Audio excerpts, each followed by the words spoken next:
Hey, hello and welcome to today's GFG problem of the day. Hope you're doing extremely well. So let's see today's problem sub-arrays with equal number of occurrences. So what the problem is saying is we'll be given an array and two integers say x and y.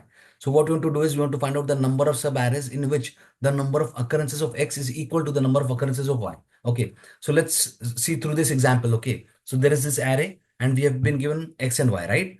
So what we want to do is we want to find out all the sub-arrays wherein the frequency of x and y are same. So here, let's see how many subarrays are there. So one such subarray is this particular subarray, right? Where the frequency of x is 1, frequency of y is 1, which is matching. Okay. Another subarray is this particular subarray, right? Wherein again the frequency of x and y, they are matching. Another subarray would be this one, 1 comma 2. Okay. And another subarray would be this complete array, right? Wherein the frequency of x is what? 2. And the frequency of y is also 2. Okay. So they are matching. So the number of subarrays in this example would be 4. Okay. Okay. Now how can we solve this problem? So first of all, let's see the naive approach. Okay. Which will give us which will solve this problem in O of n square. Okay. So in order to iterate through all the possible subarrays, right? In O of n square. So generally the logic is this. So we need to have two for loops, right? One would be I and another would be J, which will start from I. Okay. So this will make sure that we iterate through all the possible subarrays. And when we iterate through all the possible subarrays, we can calculate the frequency in each subarray. And then we can solve the problem basically. But here it will take O of n square. Okay. Now the expected time complexity is what? The expected time complexity is O of n. Okay. And the space complexity is O of n. So we need to think something better. Okay. Now we have solved this problem. We have solved the problem on similar lines few days ago. It was like calculate the number of subarrays with a target sum whose elements equal to the whose sum of the elements equal to the target sum. Okay. We have already solved the problem. So we are going to solve this problem on similar lines. Okay. So what we are going to do is in order to solve this problem is we are going to have a map. Okay. A map. Okay. Okay, for example, let's say we'll be having a key and value, right? And then what we're going to do is we are going to have two variables, count x and count y. Okay, these are nothing but the frequency to keep the track of frequency of x and y encountered till now. Okay, we're also going to have one answer variable. Okay, answer equal to 0. Okay, now what we're going to do is we are going to keep track of the differences of the frequency of x and y into this particular map.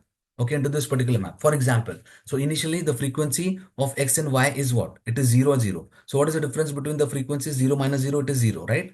So initially we are going to add what? A 0 difference with the frequency. Now this value will be the frequency of the difference with 1. Okay. Okay. So, so that's what we are going to do. So here we are initializing the map and inserting 0 difference with frequencies 1. Okay. Now what we're going to do, we're going to iterate through the elements of the array. Okay. So first of all, we have encountered 1. We are going to check. We are going to compare with 1. We are going to compare with x. Okay. Now it is equal. So we are going to update the frequency of x to 1. Okay. Now what we're going to do, the next step, we are going to take the difference of this two variables, of the two frequencies, right? 1 minus 0, which is going to give us 1. So we're going to check this difference. Is it part of the map? No, it is not part of the map. So we are going to add this difference with the frequency 1. Okay. Now we are going to go ahead with 2. We are going to compare with y. Yes, it is matching. So we are going to update the frequency, okay, to 1. Okay, increment the frequency. Now what are we going to do? We're going to take the difference, count x minus count y. Okay, 1 minus 1, which gives us 0, right? So we're going to check, we are going to check this 0, the difference into this particular map. Okay. Now, if you find the difference, if you find the given difference, that means we have found one subarray. Okay. So here, if you see now, right, till now we have found one subarray. That means, right, whose see, count x minus count y. Count x and count y both are same, right? Count x and count y both are same. So we took the difference. We found the difference in the map. So what we're going to do, whatever is the frequency, we are going to, whatever here is the frequency, right? We're going to add in the answer. So here it is 1. So we're going to add 1. Also, since we have found one sub array, so we are going to add the difference, right? We are going to increment the frequency also to 2. Since we have found one sub array whose difference is 0, right? Whose difference is 0. So we're going to add the frequency. Now we'll move ahead with this one, right? Now we're going to compare with x again. Yes, it matches. We're going to increment the frequency now. It will be 2 now. Now as per the procedure, so we'll take the difference again 2 minus 1, right? Which will give us 1. So we're going to check in the map. is this difference present in the map? Yes, it is present, right? It is present.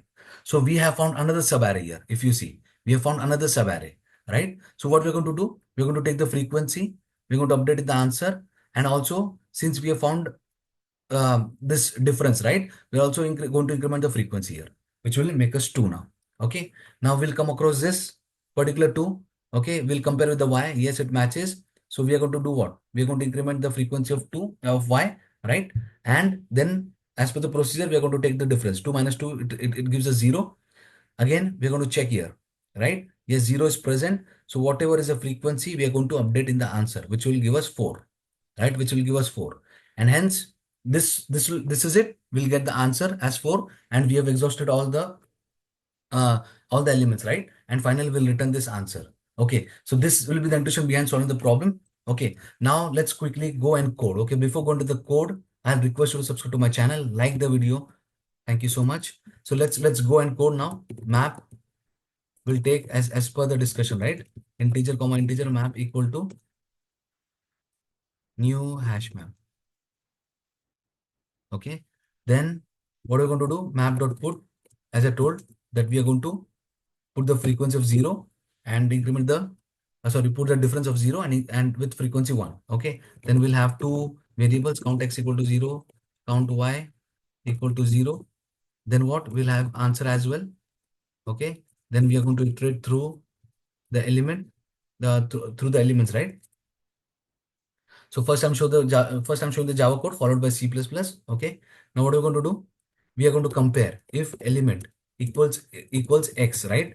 If it equals, then we are going to increment the frequency, right, of count x, right? If element equals y, then increment the frequency of y, right? Now what we're going to do? We're going to take the difference, right? Difference count x minus count y, right? And we're going to check here if the map contains this difference, right? If it contains a difference, then do what? Then update the answer with the frequency, whatever we have for the difference, right? Once done, we also want to increment the frequency in the map, right? Map dot put, we'll say map dot put diff, right? And if it isn't there, if this difference has come for the first time, then we are going to add the frequency as 1. So what we're going to do? Difference, comma, 0 plus 1, we are going to say, right? What does this mean? What we are saying is we are putting the difference, right? If we found that if there's a difference already present in the map, then this particular function will return the frequency of this difference. And we are going to add 1 to that frequency. If it is not present, if the difference is not present, then it is going to return 0 and we'll add 0 plus 1 and we'll put in the map. Okay, so this is it. So now we are going to return the answer. Let's compile this.